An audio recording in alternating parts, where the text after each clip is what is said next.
कहानी की शुरुआत होती है सन 1964 से, जहां न्यूयॉर्क वर्ल्ड फेयर में एक बच्चे को दिखाया जाता है जिसका नाम फ्रैंक वॉल्टर है। फ्रैंक का दिमाग बहुत ही इनोवेटिव होता है। उसने एक जेट पैक बनाया है। वो उस जेट पैक को लेकर डेविड निक्स के पास जाता है। डेविड उससे पूछता है क्या तुम्हारा जेट पैक काम करता है? फ्रैंक कहता है मेरा जेट पैक काम तो करता है लेकिन सही से नहीं। यहाँ पर एक लड़की भी होती है जिसका नाम एथीना है। वो फ्रैंक के काम से बहुत प्रभावित होती है, लेकिन डेविड उसके काम को पूरी तरह से रिजेक्ट कर देता है। फ्रैंक बाहर जब उदास बैठा होता है तो उसके पास एथीना आती है। वो उसे एक लेपल पिन देती है और कहती है कि तुम मेरे पीछे पीछे आना। फ्रैंक उससे पूछता है कि तुम कौन हो? एथीना कहती है कि मैं भविष्य हूँ। इसके बाद फ्रैंक उसके पीछे एक बोट से जाता है और जब उसकी बोट एक टनल के अंदर जाती है तो वहाँ पर एक लेजर लाइट फ्रैंक के लेपल पिन को जो उसे एथीना ने दी थी उसे स्कैन करती है। इसके बाद एक गेट खुलता है जिससे उसकी बोट नीचे जाती है और एक अजीब से कमरे के सामने रुक जाती है। और जब वो उस कमरे के अंदर जाता है तो उसे पता चलता है कि ये कमरा नहीं बल्कि एक लिफ्ट है। वो उसे नीचे ले जाती है। फ्रैंक यहाँ से बाहर निकलता है। तभी यहाँ पर दो रोबोट्स आते हैं जो फ्रैंक को स्कैन करते हैं। वो फ्रैंक के जेट पैक को भी देखते हैं और उसके जेट पैक में जो भी कमियां होती है रोबोट पूरी तरह से उसे ठीक कर देता है। तभी यहाँ पर फ्रैंक को दो लोग देख लेते हैं। फ्रैंक उनसे डरकर नीचे गिर जाता है और जब वो लगातार जमीन की तरफ गिर रहा होता है तभी वो अपने जेट पैक को पकड़ लेता है, जिसे स्टार्ट करके वो जमीन पर गिरने से बच जाता है। इसके बाद फ्रैंक एथीना के पास जाता है। एथीना उसे बताती है कि इस जगह का नाम है टुमारोलैंड। अब इस बात को कई साल बीत जाते हैं। फ्रैंक टुमारोलैंड में रहते रहते अब बूढ़ा हो चुका है और ये वक्त होता है सन 2015 का, जहां अर्थ पर एक लड़की को दिखाया जाता है जिसका नाम कैसी है। कैसी नासा के लॉन्च प्रोग्राम में जानबूझकर बार बार खराबी ले आती है क्योंकि उसके पिता नासा में इंजीनियर हैं और अगर ये लॉन्च हो गया तो उसके पिता की जॉब छूट जाएगी। एक बार कैसी जब नासा के लॉन्च प्रोग्राम में खराबी कर रही होती है तो उसे पकड़ लिया जाता है। पुलिस उसे अरेस्ट कर लेती है। अगले दिन जब उसे छोड़ा जाता है तो उसके सामान में एक लेपल पिन भी होती है। ये लेपल पिन ठीक वैसे ही होती है जैसे आज से कई साल पहले सन 1964 में फ्रैंक को मिली थी। जैसे कैसी उस पिन को हाथ लगाती है तो वो टुमारोलैंड पहुंच जाती है। ये दुनिया देखकर वो पूरी तरह से चौंक जाती है। यहाँ पर सब कुछ बहुत आधुनिक होता है। इस दुनिया में कैसी सबको देख सकती है लेकिन कैसी को कोई भी नहीं देख सकता। और तभी उसके पिन में रिवर्स काउंटिंग होना शुरू हो जाती है, यानी कि उसकी पिन की जो बैटरी है वो डाउन हो रही है और जैसे ही पिन की बैटरी खत्म होती है वो वापस अपनी दुनिया में आ जाती है। कैसी पूरी तरह से हैरान होती है कि उसके साथ ये क्या हुआ। वो वापस अपने घर जाती है और अपने भाई को सब कुछ बताती है। ये दोनों के दोनों इंटरनेट पर पिन को सर्च करना शुरू करते हैं और इंटरनेट पर इन्हें वैसा ही पिन दिख जाता है जिस पर एक एड्रेस होता है और कैसी उस एड्रेस पर पहुंच जाती है। ये एक शॉप होती है और जब कैसी शॉप के ओनर्स को पिन दिखाती है तो पूरी तरह से हैरान हो जाते हैं। वो कैसी से पूछते कि तुम्हें पिन कहाँ से मिला? कैसी कहती कि मुझे नहीं पता। वो कैसी से पूछते क्या तुम उस छोटी लड़की से मिली? कैसी कहती है मुझे किसी के बारे में कुछ भी नहीं पता। और जब कैसी उनकी बातों का जवाब नहीं दे पाती तो वो दोनों के दोनों कैसी के ऊपर हमला कर देते हैं। पर इससे पहले कि वो कैसी को मारते यहाँ पर एथीना आ जाती है। वो कैसी को बचाने के लिए शॉप के ओनर से लड़ती है और लड़ाई के दौरान वो एक की गर्दन उखाड़ देती है और यहाँ में पता चलता है कि शॉप के जो ओनर्स थे वो रोबोट थे। और जैसे केसी और एथीना शॉप से बाहर निकलते यहाँ पर एक रोबोट अपने आप को ब्लास्ट कर देता है। एथीना यहाँ से एक कार चुराती है और केसी को इस जगह से लेकर निकल जाती है। एथीना वही है जिसने सन 1964 में फ्रैंक को पिन दिया था।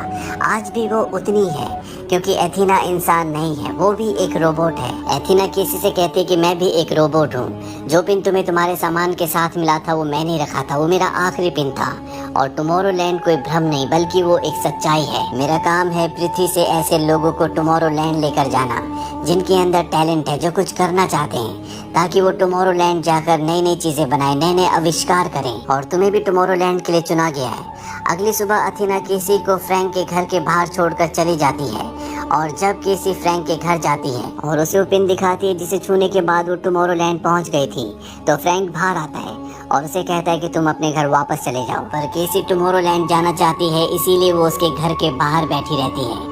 रात को फ्रैंक अपनी स्क्रीन पर देखता है कि उसके घर की तरफ एक जलता हुआ बुलडोजर आ रहा है। वो भागता हुआ बाहर जाता है और एक एडवांस मशीन के साथ वो उस पूरे बुलडोजर को वहीं पर जमा देता है। तभी केसी उसके घर के अंदर चली जाती है और दरवाजा अंदर से बंद कर लेती है। फ्रैंक उसे दरवाजा खोलने के लिए कहता है, पर केसी कहती है कि जब तक तुम मुझे टुमारोलैंड नहीं ले जाओगे मैं दरवाजा नहीं खोलूंगी। केसी वहाँ पर बहुत सी आधुनिक चीजें देखती है और जब वो एक कमरे के अंदर जाती है तो वहाँ पर बहुत सारी स्क्रीन्स होती है जिन पर धरती के विनाश के अलग अलग स्टेजेस चल रहे होते हैं। साथ ही यहाँ पर 60 दिनों का एक रिवर्स काउंट भी चल रहा होता है, यानी कि 60 दिनों में धरती खत्म होने वाली है। तभी फ्रैंक अंदर आ जाता है और वो केसी को यहाँ से जाने के लिए कहता है। केसी उससे कहती है कि तुम्हें मुझे बताना पड़ेगा कि यहाँ पर चल क्या रहा है और तुमने ऐसा क्या किया था जिससे तुम्हें टुमारोलैंड से निकाला गया। फ्रैंक बताता है कि मैंने एक ऐसा आविष्कार किया था जिस वजह से मुझे सालों पहले टुमारोलैंड से निकाल दिया गया और तुम मॉनिटर्स पर धरती की जो भी तबाही देख रही हो ये निश्चित तौर पर होगी। पर केसी उसकी बातों पर विश्वास नहीं करती और उसके विश्वास ना करने की वजह से स्क्रीन्स पर जितनी भी धरती पर तबाही चल रही होती है वो सब की सब कम हो जाती है। ये देखकर फ्रैंक पूरी तरह से हैरान हो जाता है और अब यहाँ पर रोबोट्स की एक टीम केसी को मारने के लिए आ जाती है, लेकिन फ्रैंक केसी को उन खतरनाक रोबोट से बचाता है। इसके बाद वो उसे अपने साथ एक बाथ टब में बिठाता है और तभी यहाँ पर एक रोबोट उनके ऊपर हमला कर देता है, पर इससे पहले कि वो इन दोनों को मारता। बाथ टब हवा में तोप के गोले की तरह उड़ जाता है, पूरा घर ब्लास्ट हो जाता है और इनका बाथ टब पास ही में एक झील पर जाकर गिरता है। दरअसल फ्रैंक ने इसकी तैयारी पहले से कर रखी थी। अब यहाँ पर एथीना भी आ जाती है, जिसे देखकर फ्रैंक बिल्कुल भी खुश नहीं होता, क्योंकि फ्रैंक और एथीना बचपन में जब दोस्त थे तो एथीना ने उससे अपने रोबोट होने की सच्चाई छुपाई थी। पर फ्रैंक को अब इन दोनों के साथ जाना पड़ता है। गाड़ी में इन दोनों के बीच में बहुत आर्गुमेंट्स भी होते हैं। फ्रैंक उससे कहता है कि तुमने इसे पिन कैसे दिया जबकि टुमारोलैंड में सारे पिन्स को डिस्ट्रॉय कर दिया गया था। एथीना कहती है कि मैं 12 पिन्स लेकर भाग गई थी और जो पिन मैंने केसी को दिया था वो आखिरी पिन था और एक यही कारण होता है कि टुमारोलैंड वाले केसी को और एथीना दोनों को मारना चाहते हैं। अब ये तीनों के तीनों एक जगह जाते हैं जहाँ पर एक टेलीपोर्टेशन डिवाइस होता है। इस डिवाइस से इंसान एक जगह से दूसरी जगह जा सकता है। फ्रैंक यहाँ पर एथीना से पूछता है कि कैली को क्यों चुना गया। वो बताती है कि अभी तक उसने हार नहीं मानी। दरअसल धरती पर लगभग सभी लोग ये मान चुके होते हैं कि धरती खत्म हो जाएगी, लेकिन कैली को अभी भी विश्वास होता है कि कुछ न कुछ बेहतर हो सकता है। इसके बाद ये टेलीपोर्टेशन डिवाइस से पेरिस के आईफिल टावर के टॉप में पहुंच जाते हैं, जहां पर ये एक सीक्रेट रूम के अंदर जाते हैं, जिस रूम में गुस्ताव आईफिल, जिसने आईफिल टावर बनाया था, साथ ही जूल्स वर्न, निकोला टेस्ला और थॉमस एडिसन की डमीज होती हैं। फ्रैंक केसी को बताता है कि इन सब ने मिलकर एक फ्यूचर सोसाइटी बनाई थी ताकि वैज्ञानिक वहां बिना रोक टोक के आविष्कार कर सके। इस जगह का नाम रखा गया टुमारोलैंड, जो कि एक दूसरे डायमेंशन में है और आईफिल टावर लोगों के घूमने के लिए देखने के लिए नहीं बनाया गया, बल्कि ये एक एंटीना है। यहाँ से हम टुमारोलैंड जा सकते हैं। Gustave Eiffel, Jules Verne, Nikola Tesla और थॉमस एडिसन ने ये इसलिए बनाया था ताकि इमरजेंसी में वो यहाँ से टुमारोलैंड जा सके, पर उन्हें कभी भी इसकी जरूरत नहीं पड़ी। और अब फ्रैंक यहाँ पर मशीन को स्टार्ट करता है और मशीन के स्टार्ट करते ही जमीन के नीचे से एक फ्लाइंग ऑब्जेक्ट निकलता है। आईफिल टावर 2 हिस्सों में बढ़ जाता है। पूरी दुनिया ये देखकर हैरान हो जाती है कि आईफिल टावर 2 हिस्सों में कैसे बढ़ गया और अब ये तीनों उस फ्लाइंग ऑब्जेक्ट में बैठकर यहाँ से दूसरे डायमेंशन यानी कि टुमारोलैंड पहुँच जाते हैं, जहाँ पर टुमारोलैंड का गवर्नर अपने आदमियों के साथ इन तीनों के पास आता है, जिसका नाम डेविड है। डेविड इन तीनों को धरती पर वापस भेजना चाहता है, पर फ्रैंक उसे बताता है कि धरती पर मैं तुम्हारी उस मशीन की, जिस मशीन से तुम भविष्य देख सकते हो, जिससे मुझे धरती का आने वाला भविष्य दिख रहा था, लेकिन जब मैंने ये बात किसी को बताई तो उसने मेरी बात पर विश्वास नहीं किया और जब उसने विश्वास नहीं किया तो वहाँ पर धरती की कंडीशन पहले से बेहतर हो गई, यानी कि वहाँ पर तबाही दिखना कम हो गई थी। डेविड उसकी बात पर विश्वास नहीं करता। फ्रैंक उसे कहता है कि तुम खुद अपनी आंखों से सब कुछ देख सकते हो। यहाँ पर केसी को कुछ भी समझ नहीं आता। वो फ्रैंक से पूछती कि मुझे क्या करना होगा। फ्रैंक उसे कहता है कि कुछ नहीं, बस तुम जैसी हो वैसी रहना। इसके बाद ये उस मशीन के पास पहुंच जाते हैं जिससे पास्ट और फ्यूचर देखा जा सकता है। ये मशीन फ्रैंक ने उस वक्त बनाई थी जब वो टुमारोलैंड में था और अब ये उस मशीन को स्टार्ट करते हैं। केसी का माइंड बहुत तेज होता है, इसीलिए आसानी से वो इस मशीन को ऑपरेट करना शुरू कर देती है और इन्हें धरती का आने वाला कल दिखना शुरू हो जाता है। केसी अपने घर को भी देखती है जो पूरी तरह से तबाह हो चुका है। ये सारी तस्वीरें आज से 60 दिन बाद की है, जब धरती पूरी तरह से खत्म हो जाएगी।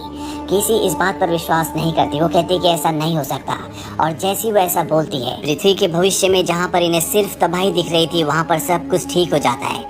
हालांकि डेविड इसे देख लेता है, लेकिन वो इनकी बातों पर विश्वास नहीं करता, इसीलिए वो इन तीनों को जेल में बंद कर देता है। पर केसी को एक बात समझ में आ जाती है कि फ्रैंक ने यहाँ पर पास्ट और फ्यूचर देखने की जो मशीन बनाई है उसकी ऊर्जा बहुत ज्यादा है, और इसी ऊर्जा को धरती पर भेजते हैं। और एक ये कारण होता है कि फ्रैंक धरती पर बड़ी आसानी से अपने मॉनिटर पर वो सब कुछ देख सकता है जो डेविड टुमारोलैंड में देख रहा होता है।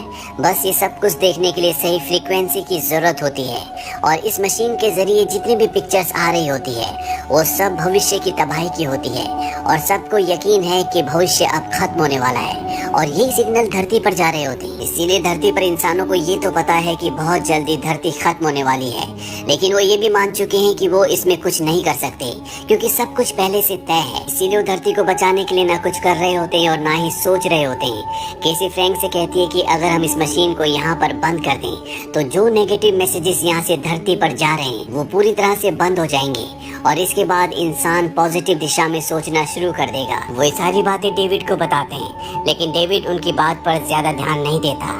वो कहता है कि इंसान खुद ही मरना चाहते हैं। हर रोज मौसम बड़ी तेजी से बदल रहा है, ग्लेशियर्स पिघल रहे हैं, लेकिन इंसान इसके लिए कुछ भी नहीं कर रहा। हमने इस मशीन के जरिए उनके दिमाग में ऐसी इमेजेस भेजी जिससे उन्हें पता चल सके कि धरती तबाह हो रही है, पर वो कुछ करने की बजाय ये मान गए कि उनका अंत निश्चित है।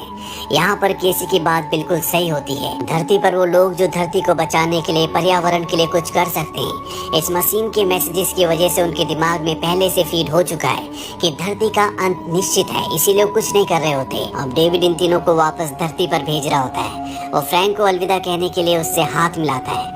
फ्रैंक डेविड के हाथ में लगे हुए गैजेट के कुछ बटन्स को दबाता है, जिससे यहाँ पर वो पोर्टल खुल जाता है जिससे धरती पर जाया जा सकता है। अब फ्रैंक के बीच में और डेविड के बीच में लड़ाई होना शुरू हो जाती है। ये दोनों के दोनों लड़ते लड़ते पोर्टल से बाहर आ जाते हैं, यानी कि ये दोनों के दोनों अब अर्थ पर हैं। ये एक सुनसान जगह होती है। वहीं टुमारोलैंड में दिखाया जाता है जहाँ पर अथीना केसी को एक बॉम्ब देती है। ये बहुत ही खतरनाक बॉम्ब होता है। दरअसल ये दोनों इस बॉम्ब से इस मशीन को उड़ाना चाहते हैं क्योंकि इसे बंद नहीं किया जा सकता। ये बॉम्ब को ऑन कर देते हैं, पर तब तक रोबोट उस प्लेटफॉर्म को नीचे गिरा देता है जिसके ऊपर केसी खड़ी होती है, जहाँ से वो मशीन को ब्लास्ट कर सकती है। अब यहाँ बॉम्ब ऑन हो चुका है और कुछ ही सेकंड्स में वो ब्लास्ट होने वाला है, इसीलिए एथीना पोर्टल का दरवाजा खोलती है और बॉम्ब को बाहर फेंक देती है जहाँ पर फ्रैंक और डेविड लड़ रहे होते हैं। बॉम्ब देखने के बाद ये दोनों के दोनों पोर्टल के अंदर यानी कि टुमारोलैंड के लिए भागते हैं और तभी बॉम्ब ब्लास्ट हो जाता है। हालांकि दोनों तो अंदर आ जाते हैं, लेकिन डेविड एक बहुत बड़ी मेटल की शीट के नीचे दब जाता है। यहाँ पर एथीना इस भविष्य देखने वाली मशीन में देखती है कि डेविड अगले चंद सेकंड्स में फ्रैंक को गोली मारने वाला है, और जैसे फ्रैंक के ऊपर डेविड गोली चलाता है एथीना उसके आगे आ जाती है, जिस वजह से फ्रैंक की जान तो बच जाती है, लेकिन एथीना का सिस्टम डीएक्टिवेट होना शुरू हो जाता है, यानी कि वो मर रही है। वहीं केसी को दिखाया जाता है जो डेविड के पास जाती है और उससे उसकी गन छीन लेती है। यहाँ पर फ्रैंक केसी को एक दूसरी जगह ले जाता है। केसी उसे बताती है कि जब तुम छोटे थे और मैं तुम्हें टुमारोलैंड लाई थी तो हम दोनों के बीच में दोस्ती हुई, पर मैं तुम्हारे लिए बहुत अलग फील करती थी जो मेरे प्रोग्राम ने पहले कभी नहीं किया था। मैं तुम्हें कभी नहीं बता पाई कि मैं एक रोबोट हूँ, क्योंकि मैं तुम्हें दुखी निराश नहीं करना चाहती थी। टुमारोलैंड में सिर्फ मैं थी जिसे तुम पर विश्वास था, पर जब तुम्हें सच्चाई पता चली तो तुम मुझसे नाराज हो गए। दरअसल फ्रैंक भी केसी से बहुत प्यार करता था, इसीलिए जब उसे पता चला कि वो एक इंसान नहीं बल्कि रोबोट है तो उसका दिल टूट गया था। अब केसी अपने सेल्फ डिस्ट्रक्शन मोड को ऑन कर देती है और वो फ्रैंक से कहती है कि मुझे ऊपर मशीन तक ले जाओ, और फ्रैंक जेट पैक पहनकर जो उसने बचपन में बनाया था उसे ऊपर ले जाता है। और इसके बाद यहाँ पर एक बहुत बड़ा ब्लास्ट होता है जिससे पूरी की पूरी मशीन पूरी तरह से डिस्ट्रॉय हो जाती है, और वो नीचे डेविड जो फंसा हुआ होता है उसके ऊपर गिरती है, जिससे डेविड की मृत्यु हो जाती है। इसके बाद दिखाया जाता है कि केसी अपने पिता और अपने भाई के पास जाती है। उसके पिता नासा के इंजीनियर हैं, इसीलिए उसके पिता और उसके भाई को टुमारोलैंड में रहने की इजाजत मिल जाती है। फ्रैंक और केसी अब टुमारोलैंड के हेड हैं, और जिस तरह से उन्हें पिन मिले थे अब वो अर्थ पर उन लोगों को जो मशीन टूटने के बाद अर्थ को बचाने की कोशिश कर रहे होते हैं उन सबको पिन भेजते हैं ताकि वो टुमारोलैंड आकर अपने आविष्कार को और भी अच्छे से करें और अर्थ को बचाया जा सके। 60 दिन पूरे हो जाते हैं और अर्थ को कुछ भी नहीं होता, यानी कि केसी की जो सोच थी वो बिल्कुल सही थी। तो ये थी पूरी कहानी फिल्म टुमारोलैंड की। ये फिल्म साल 2015 में रिलीज हुई थी। IMDb पर इसकी रेटिंग है 6.4। इस फिल्म का बजट था 180 से 190